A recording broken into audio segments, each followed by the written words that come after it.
सीताराम दोस्तों, एक बार फिर से आपका डिवाइन टेल्स में स्वागत है। आज हम देखने वाले हैं श्री राम लक्ष्मण का जनकपुर निरीक्षण। तो चलिए शुरुआत करते हैं। दोहा। जाई देखी आवहु नगरु सुख निदान दो भाई, करहु सुफल सबके नयन सुंदर बदन देखाई। भावार्थ। सुख के निधान दोनों भाई जाकर नगर देख आओ, अपने सुंदर मुख दिखलाकर सब नगर निवासियों के नेत्रों को सफल करो। चौपाई। मुनिपद कमल बंदी दो भ्राता, चले लोक लोचन सुखदाता, बालक वृंद देखी अति शोभा, लगे संग लोचन मनुलोभा। भावार्थ। सब लोगों के नेत्रों को सुख देने वाले दोनों भाई मुनि के चरण कमलों की वंदना करके चले। बालकों के झुंड इनके सौंदर्य की अत्यंत शोभा देखकर साथ लग गए। उनके नेत्र और मन इनकी माधुरी पर लुभा गए। पीत बसन परिकर कटि भाथा, चारु चाप सर सोहत हाथा, तन अनुहरत सुचंदन खोरी, श्यामल गौर मनोहर जोरी। भावार्थ। दोनों भाइयों के पीले रंग के वस्त्र है, कमर में पीले दुपट्टों में तरकस बंधे हैं, हाथों में सुंदर धनुष बाण सुशोभित है। श्याम और गौरवन के शरीरों के अनुकूल अर्थात जिस पर जिस रंग का चंदन अधिक फबे उस पर उसी रंग के सुंदर चंदन की खौर लगी है। सावरे और गोरे रंग की मनोहर जोड़ी है। केहरि कंदर बाहु विशाला, उर अति रुचिर नाग मणिमाला, सुभग सोन सरसी रुह लोचन, बदन मयंक ताप त्रय मोचन। भावार्थ। सिंह के समान पुष्ट गर्दन गले का पिछला भाग है, विशाल भुजाएं है, चौड़ी छाती पर अत्यंत सुंदर गजमुक्ता की माला है, सुंदर लाल कमल के समान नेत्र है, तीनों तापों से छुड़ाने वाला चंद्रमा के समान मुख है। काननि कनक फूल छवि देहिन, चितवत चितहि चोरी जनु लेहिन, चितवनि चारु भ्रुकुटि बर बांकी, तिलक रेख शोभा जनु चांकी। भावार्थ। कानों में सोने के कर्ण फूल अत्यंत शोभा दे रहे और देखते ही देखने वाले के चित्त को मानो चुरा लेते हैं। उनकी चितवन दृष्टि बड़ी मनोहर है और भव्य तिरछी एवं सुंदर है। माथे पर तिलक की रेखाएं ऐसी सुंदर है मानो मूर्तमती शोभा पर मुहर लगा दी गई है। दोहा। रुचिर चौतनिन सुभग सिर मेचक कुंचित केस, नखसीक सुंदर बंधु दो, शोभा सकल सुदेश। भावार्थ। सिर पर सुंदर चौकोनी टोपियां दिए हैं, काले और घुंघराले बाल हैं। दोनों भाई नख से लेकर शिखा तक एड़ी की चोटी तक सुंदर है और सारी शोभा जहाँ जैसी चाहिए वैसी ही है। चौपाई। देखन नगरु भूप सूत आए, समाचार पुरवासिन न पाए, धाय धाम काम सब त्यागी, मनहुन रंक निधि लुटन लागी।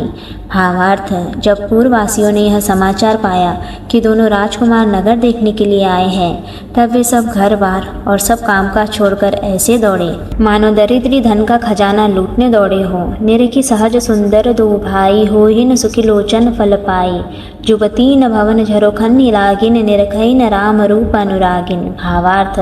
स्वभावी से सुंदर दोनों भाइयों को देखकर वे लोग नेत्रों का फल पाकर सुखी हो रहे हैं। युवती स्त्रियां घर के झरोखे से लगी हुई प्रेम सही श्री रामचंद्र जी के रूप को देख रही है। कही न परस्पर वचन सप्रीति, सखी इन कोटि काम छवि जीती, सुर नर असुर नाग मुनि माहिन, शोभासी कहु न सुनियति नाहिन। भावार्थ। वे आपस में बड़े प्रेम से बात कर रही है। हे सखी, इन्होंने करोड़ों कामदेवों की छवि को जीत लिया है। देवता, मनुष्य, असुर, नाग और मुनियों में ऐसी शोभा तो कहीं सुनने में भी नहीं आती। विष्णुचारी भुज विधि मुखचारी, विकट वेश मुख पंच पुरारी, अपर देव अस कोउ न आही, यह छवि सखी पटतरी अजाही। भावार्थ। भगवान विष्णु की 4 भुजाएं हैं, ब्रह्मा जी के 4 मुख है, शिव जी का विकट भयानक वेश है और उनके 5 मुंह हैं। हे सखी, दूसरा देवता भी कोई ऐसा नहीं है जिसके साथ इस छवि की उपमा दी जाए। दोहा।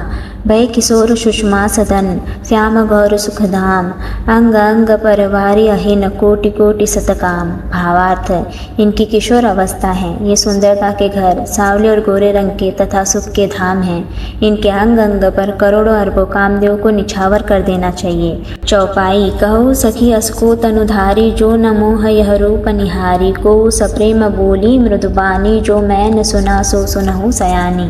भावार्थ। हे सखी, भला कहो तो ऐसा कौन शरीरधारी होगा जो इस रूप को देखकर मोहित न हो जाए, अर्थात यह रूप जड़ चेतन सबको मोहित करने वाला है। तब कोई दूसरी सखी प्रेम सहित कोमल वाणी से बोली, हे सयानी, मैंने जो सुना है उसे सुनो। ए दो दशरथ के टोटा, बाल मरालनी के कल चोटा, मुनि कौशिक मख के रखवारे, जिन रन जिर निशाचर मारे। भावार्थ। ये दोनों राजकुमार महाराज दशरथ जी के पुत्र है। बाल राजहंसों का सा सुंदर जोड़ा है। ये मुनि विश्वामित्र के यज्ञ की रक्षा करने वाले हैं। इन्होंने युद्ध के मैदान में राक्षसों को मारा है। श्याम गात कलकंज विलोचन जो मारिच सुभुज मधुमोचन कौसल्या सुत सो सुख खानी नामो रामु धनुषाय कपानी। भावार्थ, जिनका श्याम शरीर और सुंदर कमल जैसे नेत्र हैं, जो मारिच और स्वभाव के मद को चूर करने वाले और सुख की खान हैं, और जो हाथ में धनुष बाण लिए हुए हैं, वे कौशल्या जी के पुत्र हैं। इनका नाम राम है। गौर किशोर वेशु बर काछे कर सर चाप राम के पांछे लक्ष्मणु नाम राम लघु भ्राता सुनु सखितासु सुमित्रा माता। भावार्थ, जिनका रंग गोरा और किशोर अवस्था है और जो सुंदर वेश बनाए और हाथ में धनुष बाण लिए श्री राम जी के पीछे पीछे चल रहे हैं, वे इनके छोटे भाई हैं। उनका नाम लक्ष्मण है।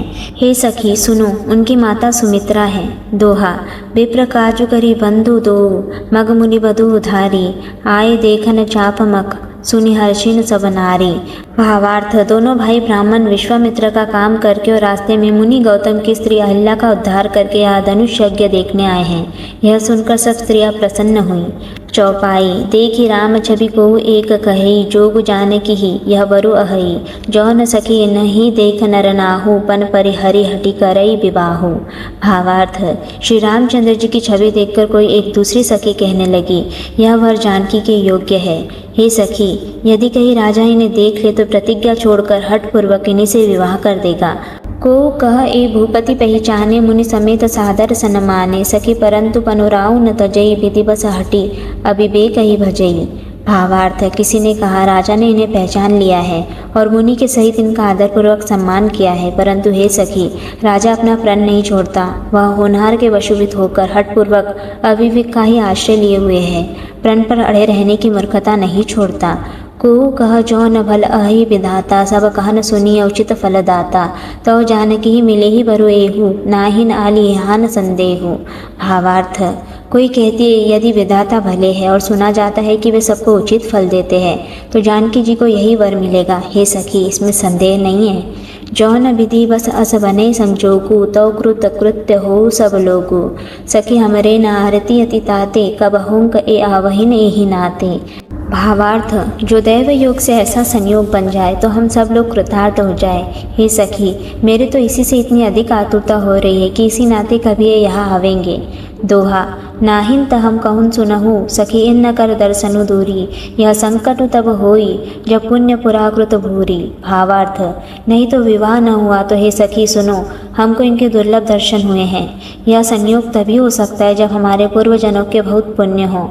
चौपाई, बोली अपर कहु सखिनी का एहिन बियाह अति हित सबही का को कह शंकर चाप कठोरा ए श्यामल मृदुगात किशोरा। भावार्थ, दूसरी ने कहा हे सखी, तुमने बहुत अच्छा कहा, इस विवाह से सभी का परम हित है। किसी ने कहा शंकर जी का धनुष कठोर है और ये सावले राजकुमार कोमल शरीर के बालक है। सबु असमंजस अहि सयानी सुनि अपर कही मृदुबानी सखी इन कहन को अस कहइन बड़ प्रभाव देखत लघु अहीन। भावार्थ, हे सयानी, सब असमंजसी है। यह सुनकर दूसरी सखी कोमल वाणी से कहने लगी, हे सखी, इनके संबंध में कोई कोई तो ऐसा कहता है कि ये देखने में तो छोटे हैं पर इनका प्रभाव बहुत बड़ा है। परसी जासु पद पंकज धूरी तरी अहल्या क्रूत अखभूरी सो की रही ही बिनु शिव धनु तोरिन यह प्रतीति परिहरिय न भोरिन। भावार्थ, जिनके चरण कमलों की धूलि का स्पर्श पाकर अहिल्या तर गई, जिसने बड़ा भारी पाप किया था, वे क्या शिवजी का धनुष बिना तोड़े रहेंगे? इस विश्वास को भूलकर भी नहीं छोड़ना चाहिए। जेहिन बिरंची रचि सिय सवारी तेहिन श्यामल बरु रचेउ विचारी तासु वचन सुनि सब हर्षानिन ऐसे ही हो कहिन मृदुबानिन। भावार्थ, जिस ब्रह्मा ने सीता को सवार कर बड़ी चतुराई से रचा है, उसी ने विचार कर सावला वर भी रच रखा है। उसकी ये वचन सुनकर सब हर्षित हुई और कोमल वाणी से कहने लगी, ऐसा ही हो। दोहा, हियन हरसहीन बरसहीन सुमन सुमुखी सुलोचनी वृंद जाहिन जहान जहन बंधु दोहि तहन तहन परमानंद। भावार्थ, सुंदर मुख और सुंदर नेत्रों वाली स्त्रियां समूह की समूह हृदय में हर्षित होकर फूल बरसा रही है। जहाँ जहाँ दोनों भाई जाते हैं वहाँ वहाँ परम आनंद छा जाता है। चौपाई, पूर पुरबदिसी के दो भाई जहन धनुमक हित भूमि बनाई अति विस्तार चारु गचढ़ारी विमल वेदिका रुचिर सवारी। भावार्थ, दोनों भाई नगर के पूरब की ओर गए जहाँ धनुष यज्ञ के लिए रंग भूमि बनाई गई थी।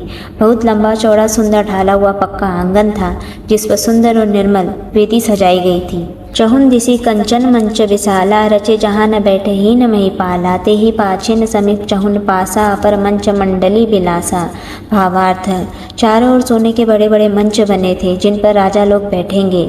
उनके पीछे समीपी चारों ओर दूसरे मचानों का मंडलाकार घेरा सुशोभित था।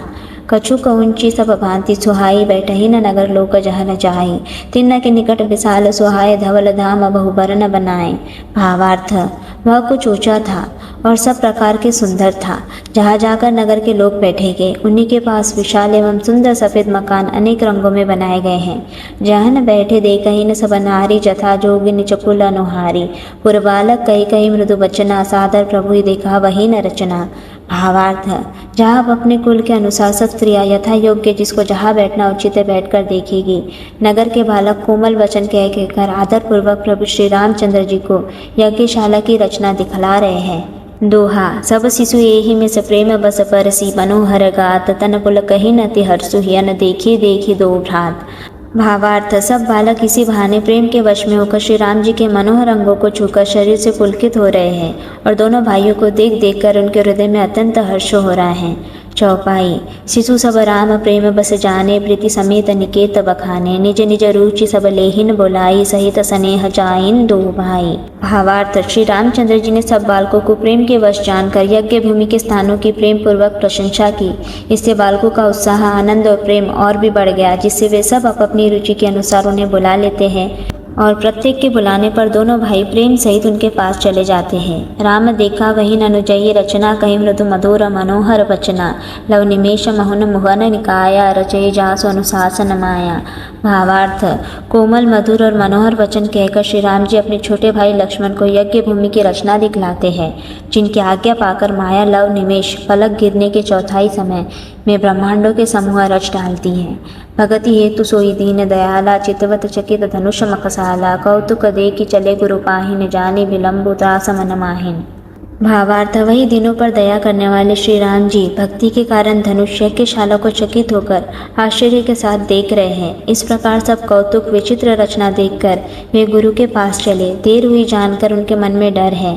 जासु त्रास डर कहून डर होई, भजन प्रभाव देखावत सोई, कही बातें मृदु मधुर सुहाइन, किए विदा बालक बरी आइन। भावार्थ, जिनके भय से डर को भी डर लगता है वही प्रभु भजन का प्रभाव, जिसके कारण ऐसे महान प्रभु भी भय का नाट्य करते हैं, दिखला रहे हैं। उन्होंने कोमल मधुर और सुंदर बातें कहकर बालकों को जबरदस्ती विदा किया। दोहा, सभय सप्रेम विनित अति, सकुच सहित दो भाई, गुरुपद पंकज नाई, सिर बैठे आय सुपाई। भावार्थ, फिर भय प्रेम विनय और बड़े संकोच के साथ दोनों भाई गुरु के चरण कमलों में सिर नवाकर आज्ञा पाकर बैठे। चौपाई, निशि प्रवेश मुनि आय सुदिन्हा, सबहिन संध्या बंदनु किन्हा, कहत कथा इतिहास पुरानी, रुचिर रजनी जुग जाम सिरानी। भावार्थ, रात्रि का प्रवेश होते ही संध्या के समय मुनि ने आज्ञा दी। तब सबने संध्या वंदन किया। फिर प्राचीन कथाएं तथा इतिहास कहते कहते सुंदर रात्रि दोपहर बीत गई। मुनिवर शयन किन्हीं तब जाई, लगे चरण चापन दो भाई, जिन्न के चरण सरो रूह लागी, करत विविध जब जोक विरागी। भावार्थ, तब श्रेष्ठ मुनि ने जाकर शयन किया। दोनों भाई उनके चरण दबाने लगे, जिनके चरण कमलों के दर्शन एवं स्पर्श के लिए वैराग्यवान पुरुष भी भांति भांति के जप और योग करते हैं। ते दो बंधु प्रेम जनु जीते, गुरुपद कमल पलो तट प्रीते, बार बार मुनि आज्ञा दिन्हि, रघुबर जाई शयन तब किन्हि। भावार्थ, वे ही दोनों भाई मानव प्रेम से जीते हुए प्रेम पूर्वक गुरु जी के चरण कमलों को दबा रहे हैं। मुनि ने बार बार आज्ञा दी। तब श्री रघुनाथ जी ने जाकर शयन किया। टापत चरण लखनू और लायन, सभय सप्रेम परम सचुपायन, पुनि पुनि प्रभु कह सो बहु ताता, पौड़े धरि उर पद जल जाता। भावार्थ, श्री राम जी के चरणों को हृदय से लगाकर भय और प्रेम सहित परम सुख का अनुभव करते हुए लक्ष्मण जी उनके पैर दबा रहे हैं। प्रभु श्री रामचंद्र जी ने बार बार कहा, हे तात अब सो जाओ। तब वे उन चरण कमलों को हृदय में धरकर लेटे रहे। राम भक्तों, यहाँ पर हम विश्राम लेते हैं। अगर आपको ये वीडियो अच्छी लगी हो तो वीडियो को लाइक और शेयर ज़रूर कर दीजिए। हमारे साथ इस पावन सफर में बने रहने के लिए चैनल को सब्सक्राइब कीजिए। जय श्री राम।